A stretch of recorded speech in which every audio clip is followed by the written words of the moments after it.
Welcome back. So we've already been over kind of how to hold the guitar, how to hold a pick, how to hold your fingers. One thing I didn't mention last time is what should your thumb be doing. The most important thing is for your arm and your fingers to be relaxed. Okay, so your thumb, if I turn around, your thumb can rest. Your thumb will actually be moving around the more comfortable you get with playing music. Like when you're using, if you're doing like a low bar chord and you need support, your thumb will actually, you'll learn to slide.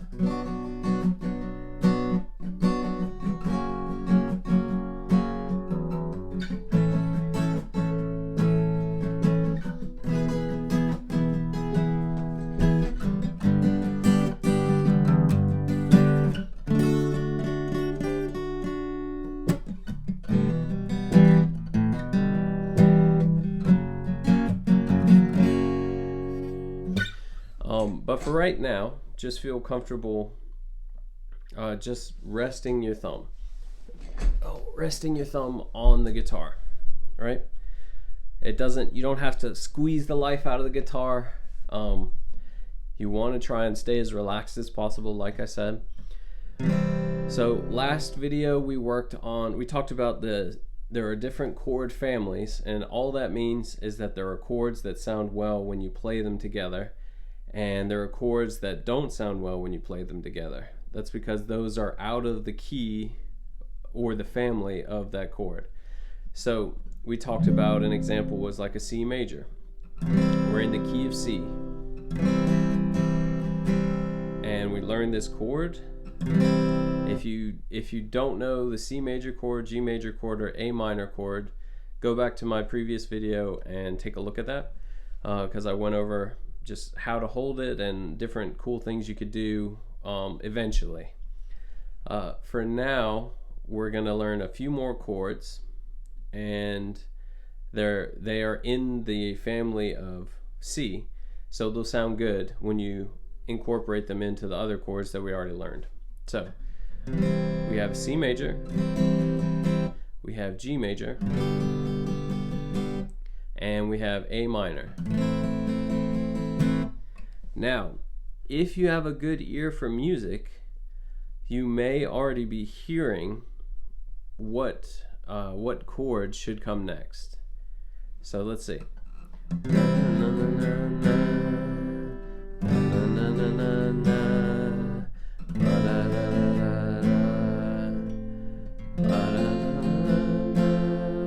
Right?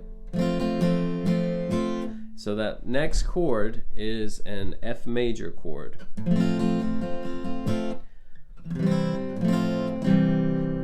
So once you learn this chord, you'll be able to play like 70-80% of songs if you have a capo. And the reason why, or at least kind of like pop mainstream songs. And the reason why is because, again, it gets into music theory, but the idea is that you have a 1, let's see, the C would be 1, C, you have a 1, a 4, a 5, and a 6. When you're talking about your chords. And that pattern is what is used in a whole lot of songs, because they just sound really good together. They sound natural together. So we've got the C major. So in F major, this is one of the trickiest chords for beginners, because you actually have to bar. You have to bar some. Now a bar just means that you use your index finger and you have to push down on more than one string at a time. In this case, you have to push down on the 2 bottom strings and the 1st fret. So if they sound like this with nothing, if you push down on both of them, kind of in the middle of the fret or towards the 1st fret, close to it, it'll sound like that, and that's what you want. Now the next part is similar. It's really similar to a G. I mean a C, and it's similar to a G too. You take this middle finger and you put it on the string right above. It's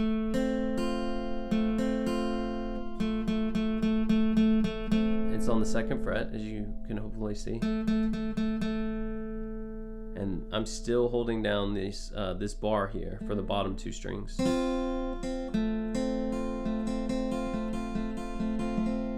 Sounds good, right?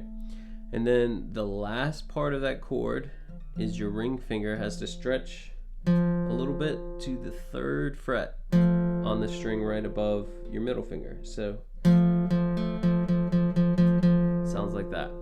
And you have to do all that while holding these 2 strings down. Now what I would recommend doing is just practicing this bar. So just practice holding these 2 strings down and plucking them with your pick or with your fingers, and trying to get sound out of it, right? Because once you can get sound out of it, then you can say, okay, well, let me add my middle finger. You say, and you might hear it something like this. You might hear a lot of chords and notes being muted at first, and that's fine. It just takes practice, and you kind of build up your hand strength, and plus the calluses, you have to build up your fingers because you're pushing on these wires. So sometimes it'll hurt and it's uncomfortable. So you just have to build up your tolerance for it. And then once you get those sounding pretty good, then you add the ring finger. Right? Okay, so take your hand off, shake it, right? Get it to feel loose again. Put the bar down, and then you add your ring finger, your middle finger on the 2nd fret, then the string above on the 3rd fret. Okay, so that is an F major chord. It's super important in the C family because you'll notice it helps you. It helps the song. It helps the song resolve. The song naturally wants to go to the F major chord if you're playing in the key of C. So let's go back to the C. So we could be playing a C major. 1, 2, 3, 4. 1, 2, 3, 4. Then we'll transition to the G major. So remember, these 2 shift up, and your pinky on the bottom string if you can. 1, 2, 3, 4. 1, 2, 3, 4. A minor. 1, 2, 3, 4. 1, 2, 3, 4. And then F major. 1, 2, 3, 4. 1, 2, 3, 4.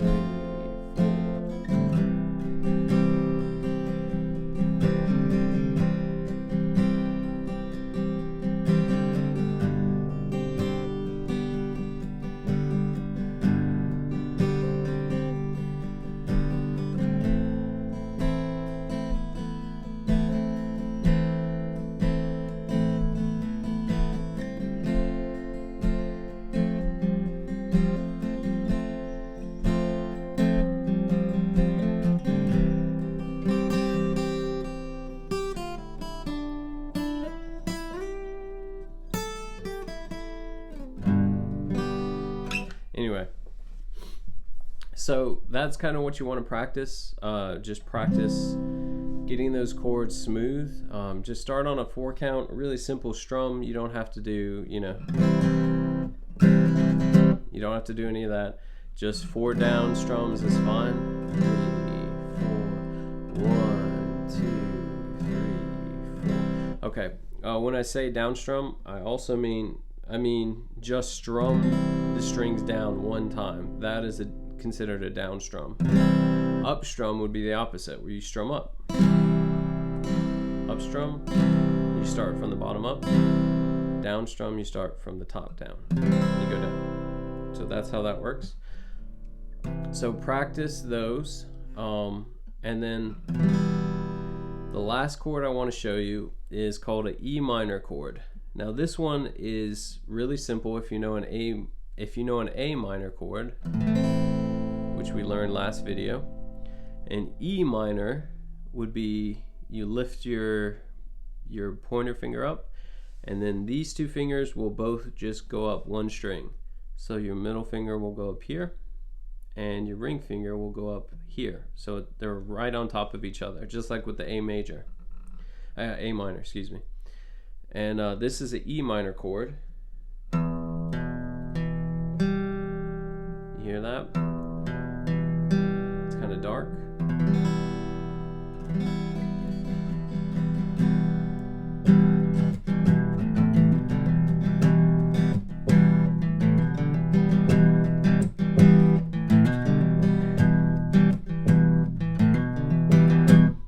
Right, so that's an E minor chord.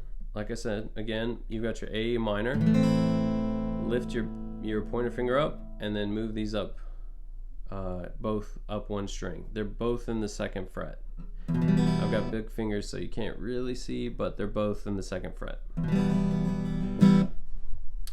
All right, so that chord will fit in with the C major, or with the key of C. It is in the C family, but it won't sound as good as the A minor, the F major, the G major, and that's because it has a looser relationship to C major.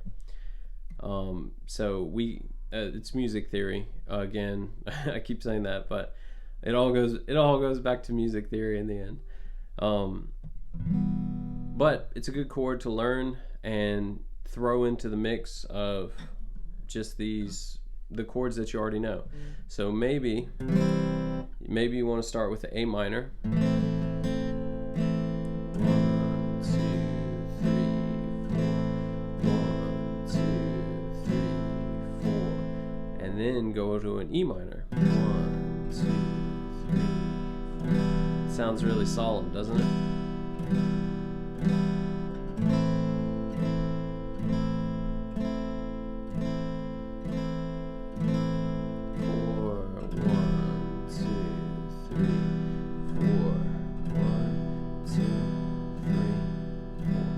And I'm moving my fingers out of the way to try and just show you like I'm where I'm holding the chord. So we've learned C major, G major, and F major, and an A minor, and we've also learned E minor. So we're off to a really good start. Practice transitions. I can't say that enough. If you have a metronome, which it's basically just something that keeps the rhythm for you, it'll make a little it'll just make a little tapping noise and helps you keep the beat. That's really, really good to practice, especially with your strumming, to try and sync up your strumming with the beat. So it's like 1, 2, 3, 4. 1, 2, 3, 4. 1, 2, 3, 4. 2, 3, 4, and back. 1, 2. Those are really good exercises to do. Try just going into different combinations and see what sounds good. A cool thing I'll show you, I guess I'll show you next video, that once you have these chords, you can actually play several different songs. So I'll show you one song that you can practice these chords with in the next video. So again, thank you for your time. If you have any questions or comments, please just let me know. All right, thanks.